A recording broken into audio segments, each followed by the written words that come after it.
Good morning everybody.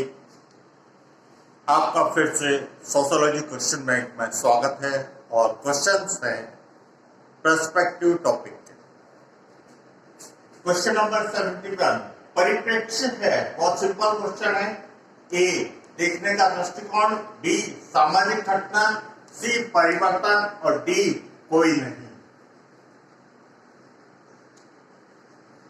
तो जिसने perspective को अच्छी तरह से पढ़ा है वो जानता है कि ये देखने का दृष्टिकोण है। तो आंसर हो जाएगा ई।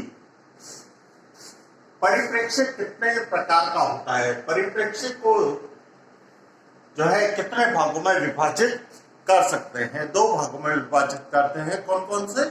एक तो वैज्ञानिक परिप्रेक्ष्य और दूसरा मानवतावादी परिप्रेक्ष्य। यानी कि परिप्रेक्ष्य जो है वो दो प्रकार का होता है। तो इसमें चार ऑप्शन दे रखे, ए 2, बी 3, सी 4 और डी 1।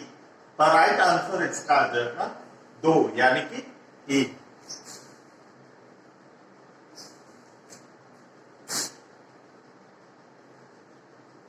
क्वेश्चन नंबर 73 पर्सपेक्टिव किस भाषा से बना है?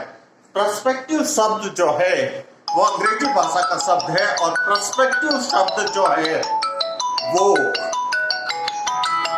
पर्सपेक्ट शब्द से बना है और पर्सपेक्ट शब्द जो है वो लैटिन भाषा का शब्द है। तो पर्सपेक्ट शब्द जो है वो लैटिन भाषा के शब्द से बना है। तो पर्सपेक्ट शब्द किस भाषा से बना है? इसके चार ऑप्शन है, ए लैटिन, बी ग्रीक, सी रोमन और डी यूनानी। तो इसका राइट आंसर हो जाएगा ए यानी कि लैटिन। क्वेश्चन नंबर 74 परिप्रेक्ष्य के दो प्रकार कौन से हैं? अभी मैंने आपको बताया था, ए वैज्ञानिक व मानवतावादी, बी वैज्ञानिक व सामाजिक, सी सामाजिक व आर्थिक, डी सामाजिक व मानसिक। परिप्रेक्ष्य जो है वो दो भागों में बांटा जा सकता है, वैज्ञानिक परिप्रेक्ष्य और मानवतावादी परिप्रेक्ष्य। तो इसका राइट आंसर हो जाएगा ए यानी कि वैज्ञानिक व मानवतावादी परिप्रेक्ष्य। क्वेश्चन नंबर 75 वैज्ञानिक परिप्रेक्ष्य है, ए वस्तुनिष्ठ, बी विषयपरक, सी ए व बी और डी कोई नहीं।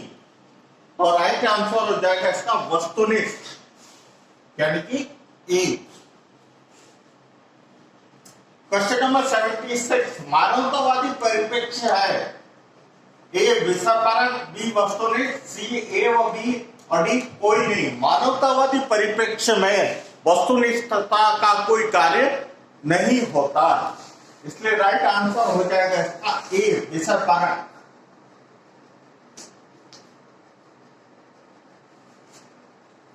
मानवतावादी परिप्रेक्ष्य के उपागम है। कौन कौन से उपागम है इसके चार ऑप्शन दे रखे हैं, प्रगटा शास्त्र, बी मानव शास्त्र, सी मनोविज्ञान और डी दर्शन शास्त्र। तो मानवतावादी परिप्रेक्ष्य का उपागम है, बहुत सारे उपागम है जिसमें से यहाँ एक उपागम दे रखा है प्रगटा शास्त्र। तो राइट आंसर इसका हो जाएगा ए यानी प्रगटा शास्त्र।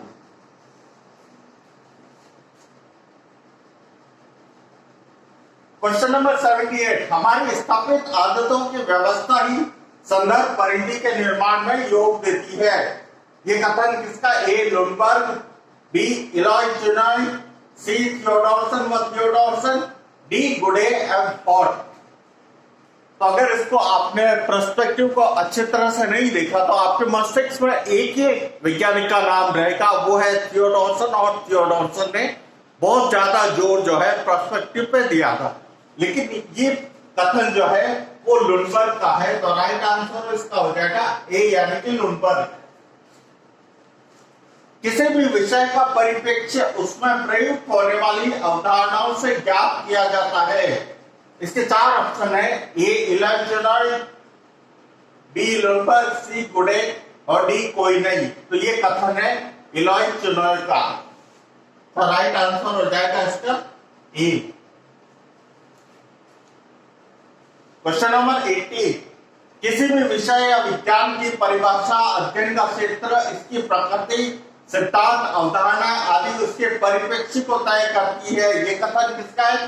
ए गुडेव हॉट का, बी लुनबर्ग का, सी चिनल का और डी कोई नहीं। तो ये कथन है गुडेव हॉट का। तो कल हम फिर आपके सामने उपस्थित होंगे 10 नए क्वेश्चंस के साथ। Thanks for watching.